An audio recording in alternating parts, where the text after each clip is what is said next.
Today's story is about a group of friends torn apart by deception, heartbreak and family honour. But for one young girl, she never would have been able to predict how many snakes were actually in the nest. Because how awful is it to be betrayed by not one, not two, not three, but four of your own friends?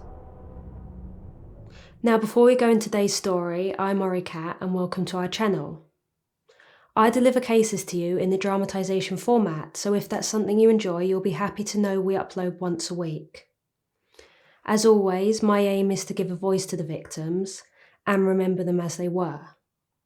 So with that, let us begin.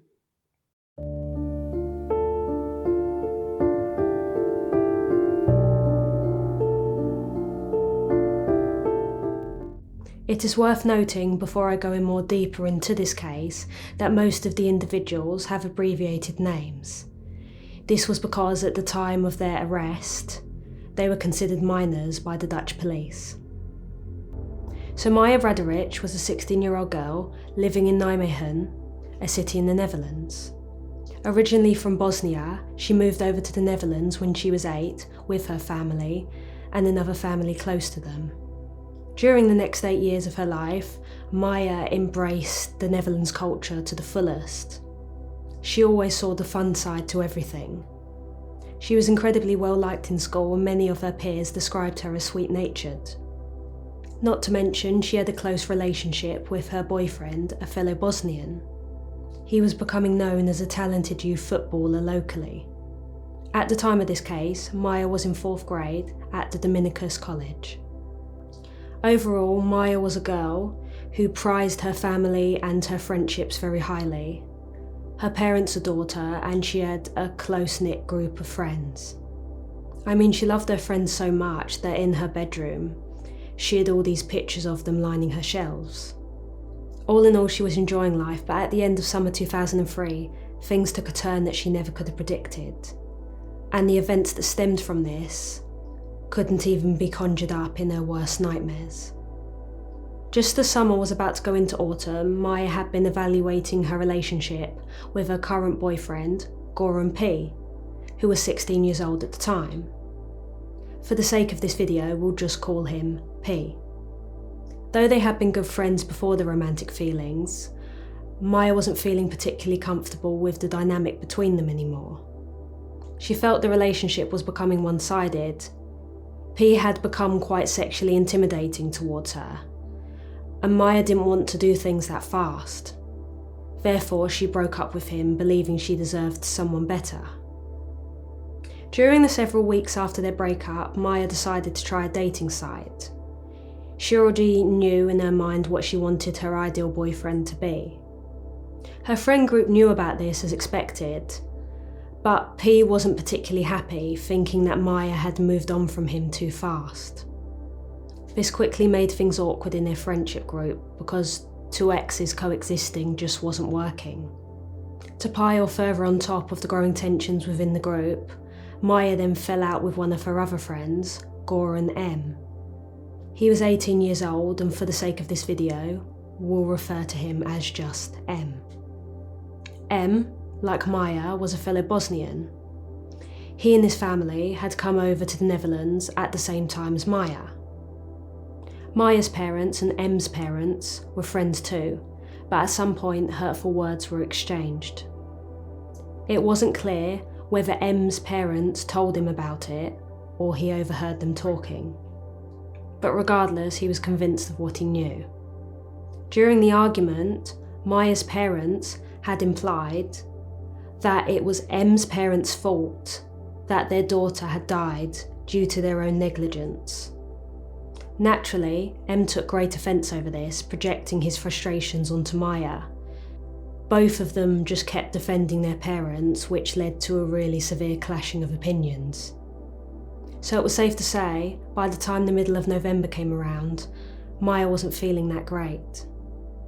She was on tense terms with 2 different people from her friend group, and the only one who was really mediating the situation was her best friend, Nina K, who was 15 years old at the time.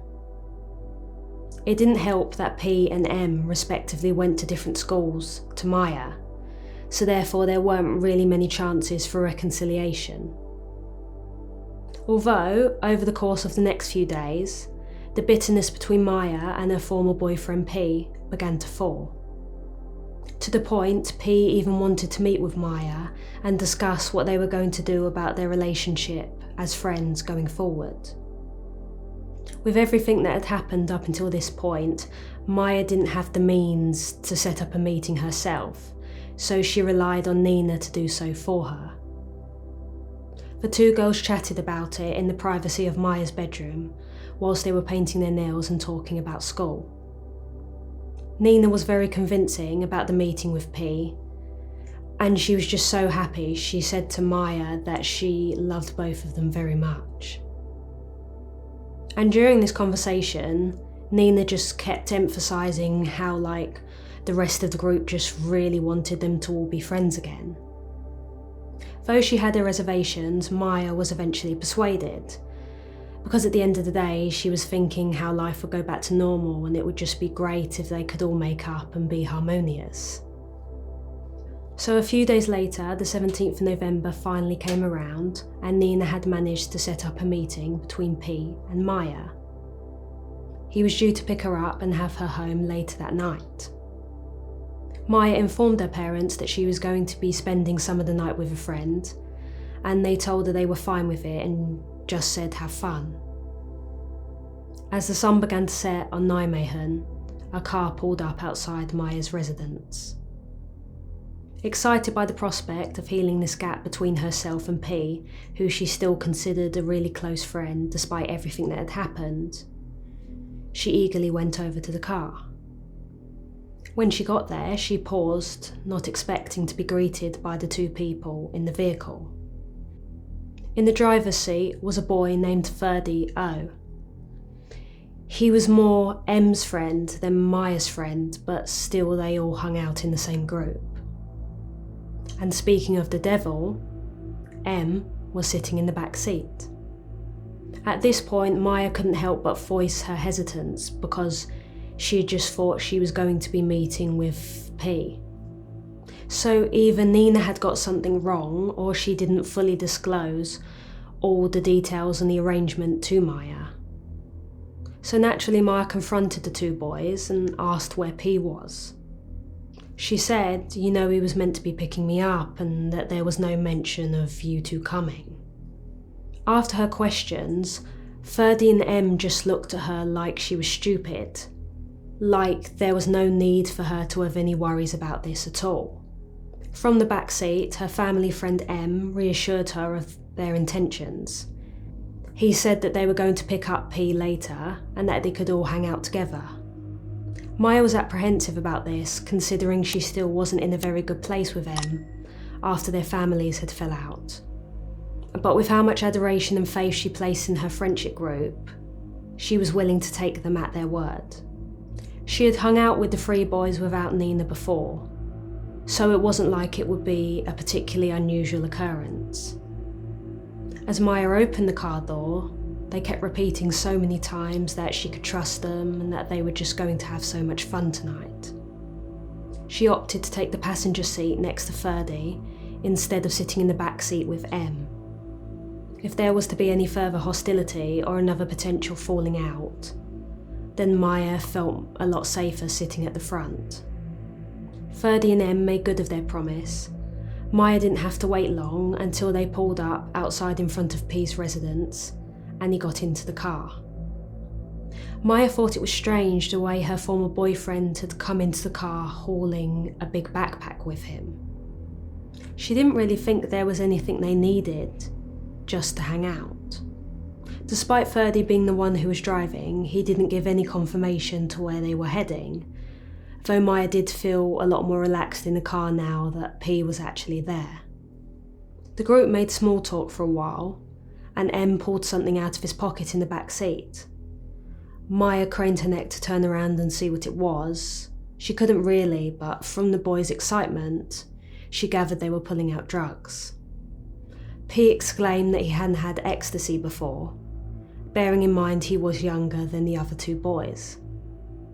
Maja didn't think it was a very good idea, but P was absolutely persistent that he wanted to take some. P took 4 pills and let the effects wash over him.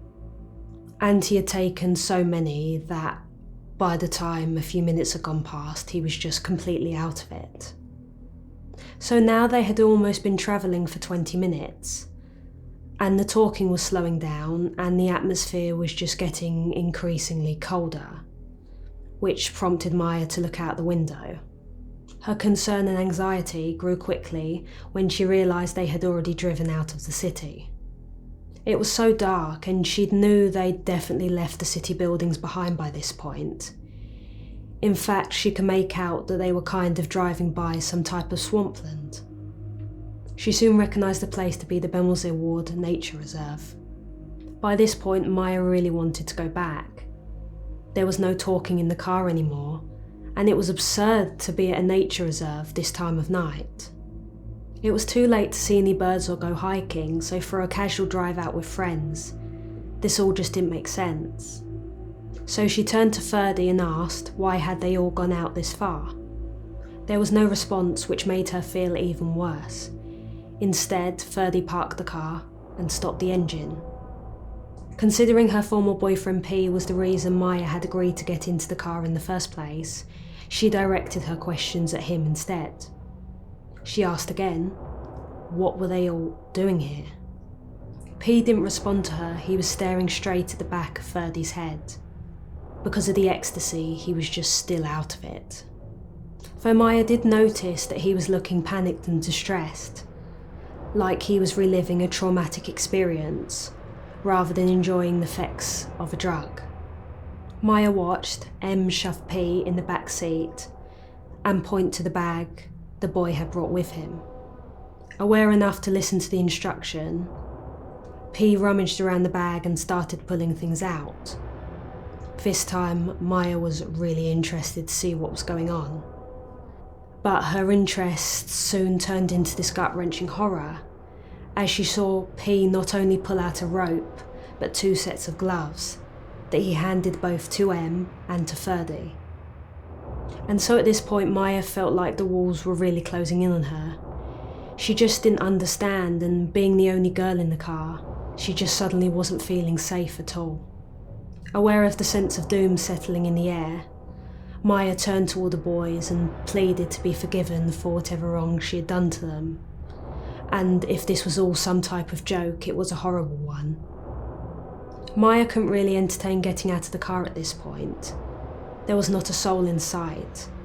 The nature reserve was so big, it was so dark, and she couldn't exactly walk home. Not to mention if she tried to run now, they would surely just catch up to her. In the last-ditch effort, she turned to Ferdy and begged him to drive her home, but it was too late. Ferdy leaned over and pinned Maja into the back of her seat. Then with his gloved hands, he covered her nose and her mouth. Struggling for her life, Maja just couldn't believe her 2 friends in the back seat weren't doing anything. She hadn't been as close to Ferdy as she had been to the 2 others. But despite their differences, she really thought that they would help her. And that's when it began setting in, that perhaps they had known about this the whole time. Unable to get away from the weight of Ferdy's hands, Maja then felt something looped around her neck. Struggling to breathe, she clawed and clawed at it. From behind her, M was pulling it with all the strength an 18-year-old boy could possibly exert over a 16-year-old girl. Maja fought and fought, but ultimately she wasn't strong enough, and she tragically suffocated to death. Later that night, just after the clock struck midnight, a motorist was driving past the Bemelsee Nature Reserve. Pulling to the side of the road, the motorist's attention was caught by something he saw burning in the distance. And when he walked closer to take a better look, his heart stopped and he called the police. The police came out straight away to check the area, and as they stood beside the motorist, they just couldn't believe what was in front of them. They were absolutely horrified. Because on the ground was a body, so freshly burned and charred that it was impossible to make a proper identification. Back in Nijmegen, Maja's parents were still at home, and by this point they were out of their minds with worry. From what they knew, Maja had simply gone out with a friend. They had never expected her not to return, so they quickly filed a missing persons report with the police. Over the next 2 days, the police waited for the charred body to be identified, whilst Maja's parents were sitting at home anxiously waiting for their daughter to return. They rallied search parties to try and find her, and amongst all the people helping them were Maja's friends, P, M, Ferdy and Nina.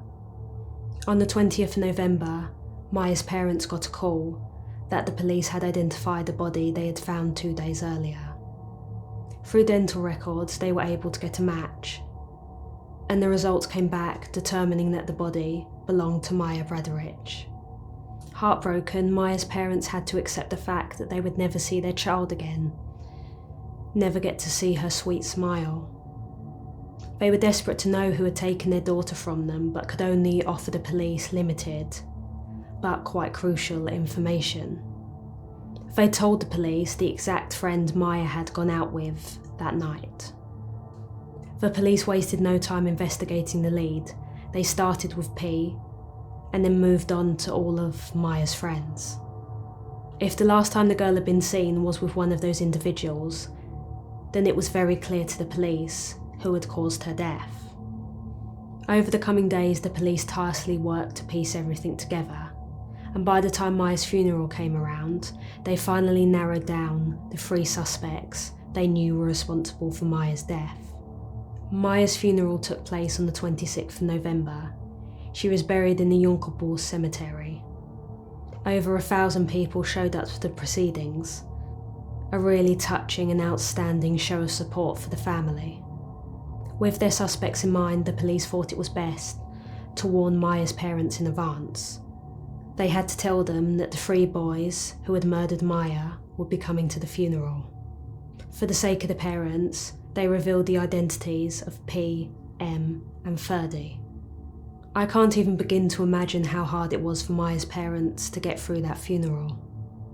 How painful would it be to let her killers stand there, paying their respects, when they just knew they didn't mean one bit of it? The parents weren't allowed to tip the 3 off that the police knew about them, so instead the police recommended that her parents stay away from them and have minimal contact. At one point, during the funeral procession, before Maja was due to be lowered into the ground, one of the boys approached Maja's parents of his own volition.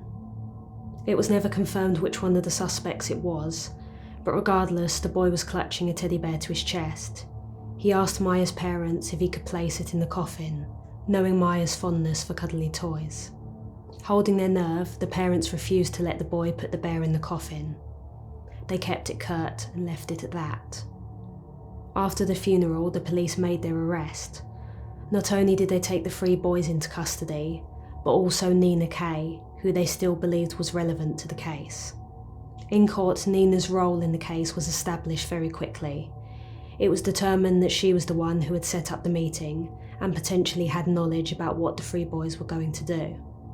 It would make sense that she did, considering that at some point during the weeks Maja and P had broken up, Nina had started developing feelings for him herself. But what was the contentious issue was the 3 boys, who all gave conflicting reports on what happened, even though all 3 of them were very forthcoming with the investigation.